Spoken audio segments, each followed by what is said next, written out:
Hello everyone. In this video, I will explain profit maximization problem of a competitive firm. For this reason, we start with the market demand and supply curves. The demand function for the entire market is given as function of price, and the supply function is some g function of price. You can think of these as two linear functions, and the market clearing condition requires us to equate demand and supply quantities such that at equilibrium we observe Q star as the entire output for the market. This can be shown graphically where we have a downward sloping demand curve and upward sloping supply curve. Corresponding to this equilibrium point E, we have output as Q star and price as P star. Let us turn to firm's problem. Remember that each individual firm in a perfectly competitive market is a price taker, which means that the firm doesn't have any power to alter the price or quantity. Therefore, the equilibrium price P star is given for the firm. We can take total revenue of the firm as price times quantity small q. Small q represents here the quantity produced by an individual firm.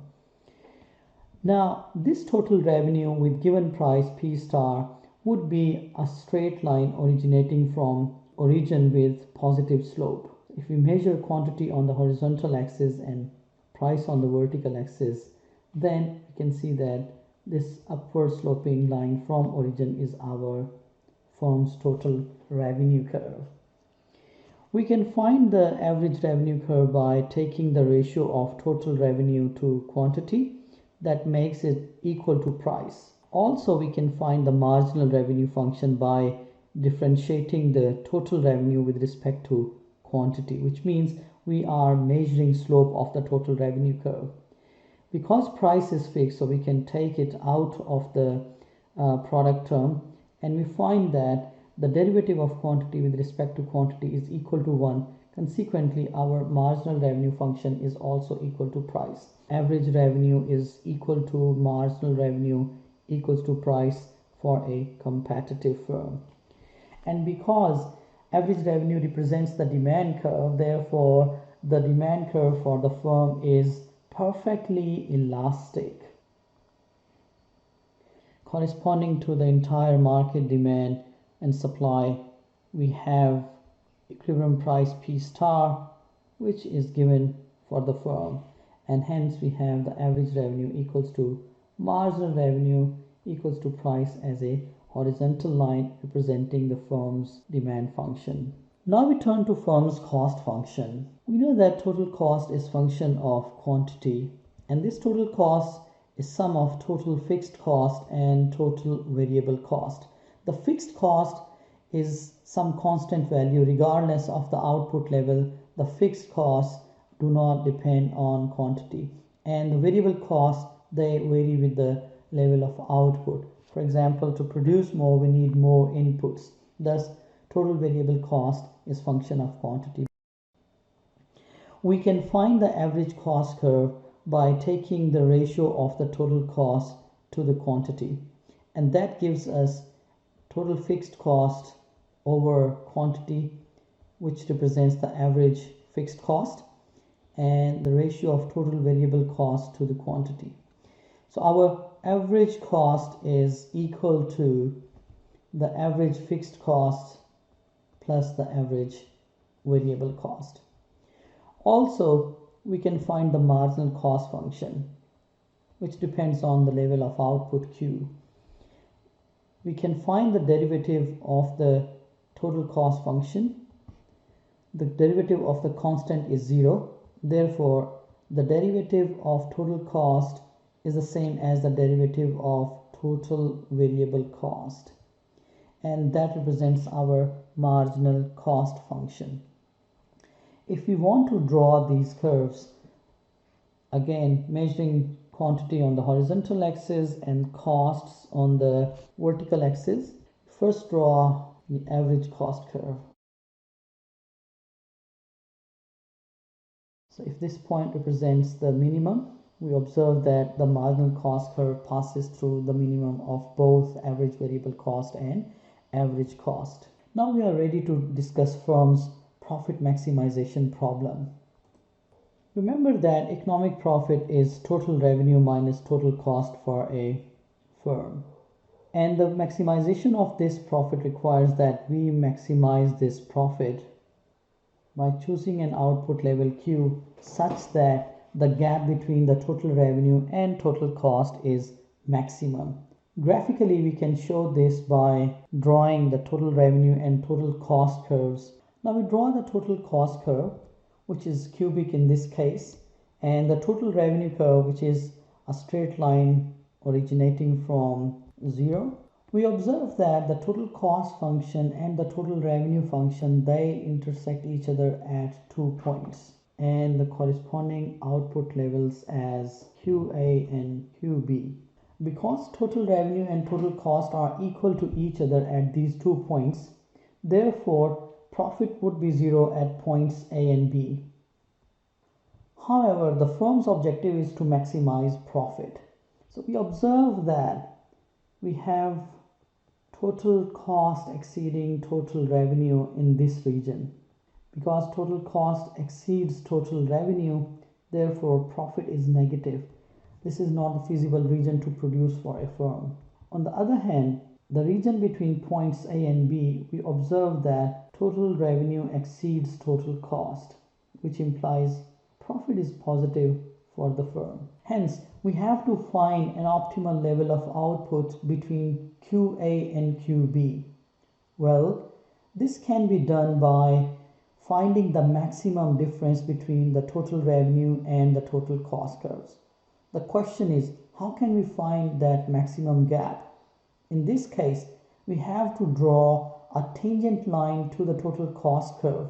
Any tangent line which is parallel to the total revenue curve would represent the same slopes for the total revenue and total cost curves respectively, which means the gap between the two functions, total revenue and total cost, is maximum. After we draw the tangent lines, we observe that the point of tangency would represent the optimal level of output, denoted by Q1 star. So here we have maximum profit.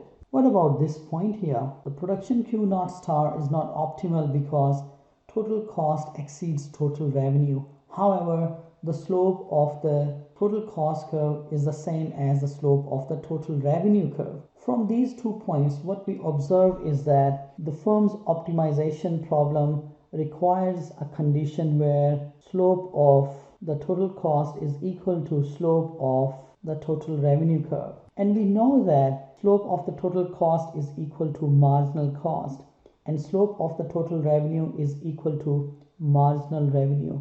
Thus, the equilibrium condition requires marginal revenue equals to marginal cost. Remember, this is a necessary but not a sufficient condition. The question is, why is it not a sufficient condition? Well, you can see from these 2 points here, the slope of the total cost and total revenue is same when the output is either Q1 star or Q0 star.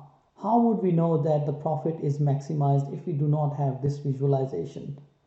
The condition is satisfied at both Q0 star and Q1 star.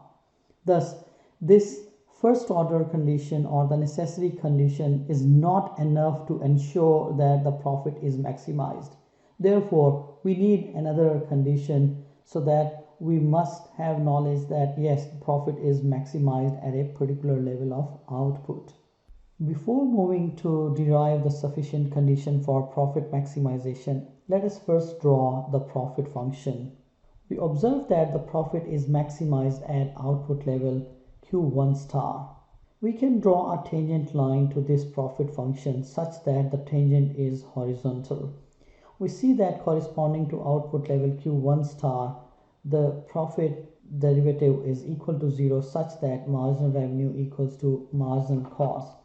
We can also draw a tangent line at this point where again we see that marginal revenue equals to marginal cost. But this is just the first order condition and not the second order condition or the sufficient condition. Let us draw the average and marginal cost curves for the firm. We draw the average cost curve, the average variable cost, and the marginal cost curves. We see that the marginal cost curve passes through the minimum of the average variable cost and the average cost. We see that the firm is making profits, therefore we should have price such that it lies above the average cost curve. The given price is P star, which is equal to average revenue and the marginal revenue, and hence the equilibrium point formed by the intersection of the marginal cost and the average revenue curve or the marginal revenue curve.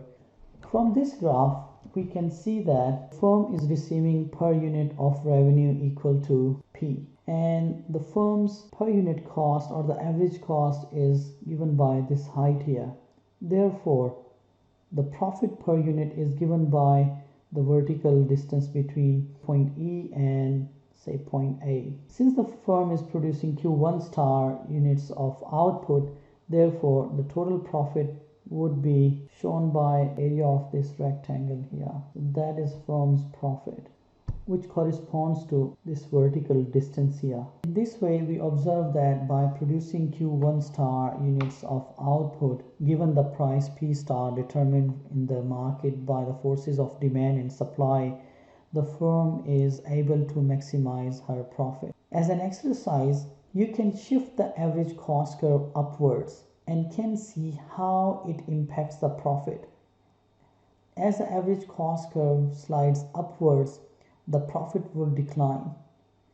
And it is true for the competitive market. In the short run, the firms are able to earn positive economic profits, but these positive profits would attract new firms in the long run.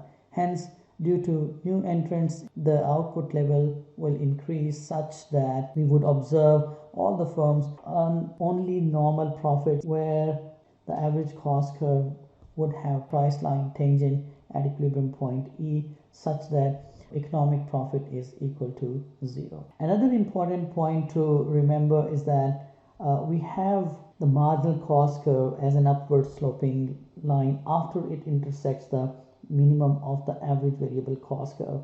Remember that this upward sloping part of the marginal cost curve represents the firm's supply function or the supply curve. And as mentioned earlier, that this horizontal price line represents the demand curve. So we see that for an individual firm, the intersection of demand and supply curve takes place at this point, and then it is the average cost. Its location will determine whether the firm would be able to earn positive economic profits or normal profit, or the profit would be negative. To apply these concepts, let us take a specific example where the market demand function is given by 2400 minus 5p, and the supply function is given as quantity supplied is function of price equals minus 20 plus 15 times price. We are also given the competitive firm's total cost function as the sum of fixed cost of 500 and the total variable cost of half q cube minus 15q square plus 175q. To find the equilibrium quantity demanded and supplied and price level, we have to first impose the market clearing condition, which is quantity demanded equals to quantity supplied equals to some level q star.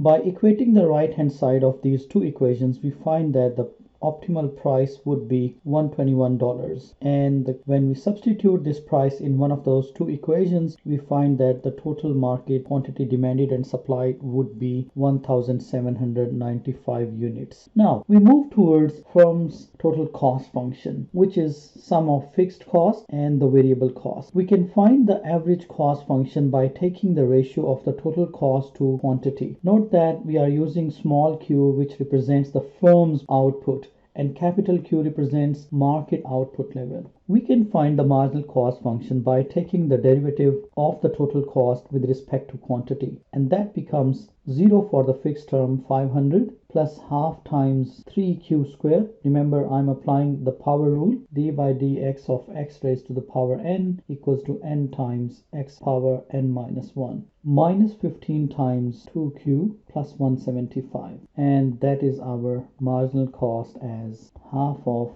3q square minus 60q plus 350. Total revenue is price times the output firm would produce. The firm in the competitive market is price taker. Therefore, P is given as 121. Now we can find the average revenue function by taking the ratio of total revenue with quantity, and that is equal to price, which is 121. And the marginal revenue is the derivative of the total revenue with respect to quantity. That makes it price. So we observe that price is equal to average revenue equals to marginal revenue equals to 121 in this case. Now we can apply firm's profit maximization conditions. We already learned that the necessary condition is when price is equal to marginal cost. We equate price of 121 with the marginal cost and simplify that, which reduces to q square minus 20q plus 36 equals to 0. We can factorize this equation as q minus 2 and q minus 18 equals to 0. Now either q minus 2 is 0 or q minus 18 is 0, and hence we have q naught star equals to 2 and q1 star equals to 18. The firm should either produce 2 units or 18 units to maximize her profits. And as discussed previously, we are following the necessary condition, which is not enough to tell us whether the firm is maximizing her profit. Thus,